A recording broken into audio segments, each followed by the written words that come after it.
پہلا آئین 1956 منسوخ ہونے کے بعد ملٹری ڈکٹیٹرشپ آئی. اس کے بعد پاکستان میں کافی دیر تک کوئی بھی نیا آئین نہ بن سکا.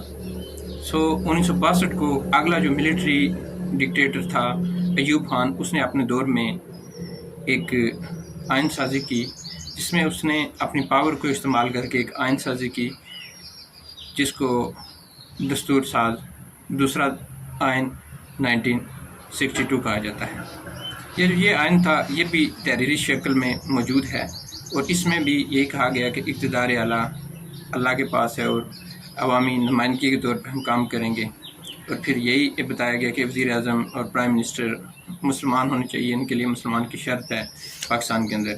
اور اس جو 1962 کا جو آئین ہے، اس کے اندر تمام اختیارات جو ہے وہ صدر کو دیے گئے، اور جو اختیارات تھے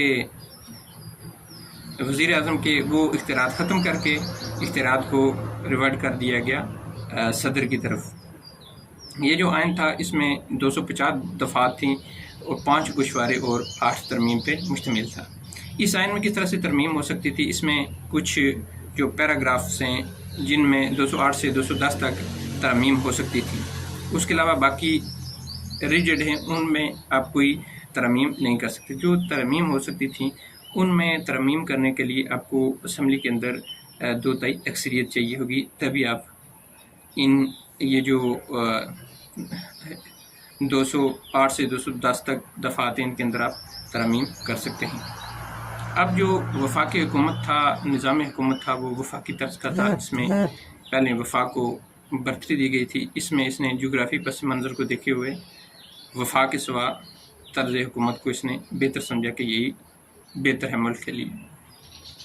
پھر اس کے علاوہ اس نے کچھ بنیادی حقوق کے حوالے سے ذکر کیا، جس میں ملازمتوں کے حوالے سے، یونین کے حوالے سے، پریس اور تقریر کے حوالے سے، آزادی اظہار رائے کے حوالے سے، کسی شخص کو بے جا گرفتار نہیں کیا جائے گا، تحفظ دیا جائے گا، اور ملازمتوں کے حصول کے لیے آسانی پیدا کی جائے گی. یہ تمام چیزیں موجود تھیں. اور پہلے یہ تھا کہ جو شریعت تھی وہ صوبوں کے بجائے ان کو یہ کہا گیا کہ مشرقی پاکستان اور مغربی پاکستان ہے، ان کو پاکستانی کھلایا جائے گا، بے شک وہ کسی بھی سائڈ سے ہو، چاہے مشرقی پاکستان سے ہو یا مغربی پاکستان سے ہو. اس نے ایک مشاورتی کونسل بنائی کہ تمام جو ماہر لوگ ہیں وہ ایک کونسل میں ہوں گے اور وہ اپنے قیمتی آراء سے مشورہ دیتے رہیں، کیونکہ یہ ڈکٹیٹر تھے. ان کو ایسے لوگوں کی ضرورت تھی کہ جو ان کو وقتاً فوقتاً قانونی یا لیگل یا سیاسی مشورے سے نوازتے رہیں. پلس اس کے علاوہ اس نے جو نظام متعارف کروایا تھا وہ بنیادی جمہوریتوں کا نظام تھا. ایک ایسا نظام تھا کہ اس کے ذریعے اس نے الیکشن کروا کے اسمبلی کے اندر اپنے آپ کو صدر اپائنٹ کیا. آئین پہلے منسوخ ہو چکا تھا. بنیادی جمہوریتوں کا ایک ایسا سسٹم تھا جس میں سے مختلف یونٹ بنا کے وہاں سے الیکشن کروائے، اور الیکشن کر کے داندلی سے یہ الیکشن جیتا اور صدر بن گیا ایوب خان. اور اس طرح سے یہ بنیادی جمہوریتوں کا ایک سسٹم اس نے متعارف کروایا تھا. پھر اس نے جو پارلیمنٹ تھی، پارلیمنٹ کے اندر اس نے بھی 1956 کی طرح یک ایوانی سسٹم رکھا کہ جو پارلیمنٹ ہے وہ ایک ایوان پہ موجود رہے گی. اس کے 2 ایوان نہیں بلکہ ایک ہی ایوان ہوگی، وہی جو ہے نا قانون سازی کرے گا. اور جو لوگ اس کے لیے ایوان یا پارلیمنٹ کے لیے منتخب ہوں گے، ان کا جو انتخابات ہوگے، جو اپائنٹمنٹ ہوگی، وہ بالواسطہ ہوں گی. جبکہ جو 1956 کا آئین ہے ان میں بالغ رائے دہی کے ذریعے ان کی اپائنٹمنٹ کا ایک طریقہ کار وضع کیا گیا تھا. صوبوں کو خود مختاری دی گئی، اور پھر ایک عدلیہ کو آزادی دی گئی کہ عدلیہ آزاد ہے اور وہ اپنے فیصلے آزادی کے ساتھ کر سکتی ہے. اور پبلک سروس کمیشن کو ایک ادارہ بنایا گیا کہ جو ملازمین کی ریکروٹمنٹ کے حوالے سے کام کرے گا، اور جتنے بھی ان کے لیے پروسیجر ہیں، جو نئی پالیسی ہیں، ٹرم اینڈ کنڈیشن ہے، وہ وضع کرے گا. اور یہ وہ ادارہ ہوگا کہ جو ملک کے اندر بیوروکریسی ہے یا ایگزیکٹو ہے، اس کی سلیکشن یہ کرے گا. پھر الیکشن کمیشن کو اس نے متعارف کروایا کہ فری اینڈ فیئر الیکشن ہونا چاہیے. ایک الیکشن کمیشن ہوگا، اس کا ایک ہیڈ ہوگا چیف الیکشن کمیشن. تو اس کے اندر تمام اختیارات ہوں گے.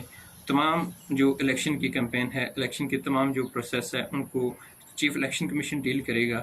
اور یہ جو ادارہ ہوگا یہ اس چیز کو مانیٹر کرے گا، اور یہی جو الیکشن کروائے گا ملک کے اندر، وہ اس ادارے کی ذمہ داری ہوگی. جو 1962 کا آئین ہے، اس کے اندر کافی خرابیاں بھی ہیں، جس کی وجہ سے اس آئین کو کینسل کر دیا گیا، معطل کر دیا گیا۔ اور یہ تمام تینوں آئین میں سب سے جو کسی بھی لحاظ سے ایڈمنسٹریٹو لحاظ سے یا کرپٹ لحاظ سے دیکھا جائے تو سب سے پاکستان کا پورا جو آئین ہے، ریجڈ آئین ہے، جن کو ایک پیراشوٹ کی طرح ایک شخص آیا، اس نے ملک کے اندر اپنے آپ کو بنیادی جمہوریتوں کے تھرو صدر منتخب کروایا، اس کے بعد اس نے آئین سازی کی۔ تو اس طرح سے ایک شخص نے کس طرح سے ملک کو ہائی جیک کیا، اور فوجی یہ ڈکٹیٹرشپ تھا، اس نے سیاسی حکومتوں کو ختم کیا، جمہوریت کو ختم کیا، ملک کے اندر مارشل لا لگایا، لوگوں کے اوپر زیادتیاں کی۔ قائد اعظم کی جو بہن ہے اس کو، فاطمہ جناح کو، غدار پاکستان کا، اس کے خلاف الیکشن میں کھڑا ہوا، اس نے سب کمپین کی، اور اس طرح سے ملک کے اندر افراتفری کا دورہ کو پھیلایا اس بندے نے۔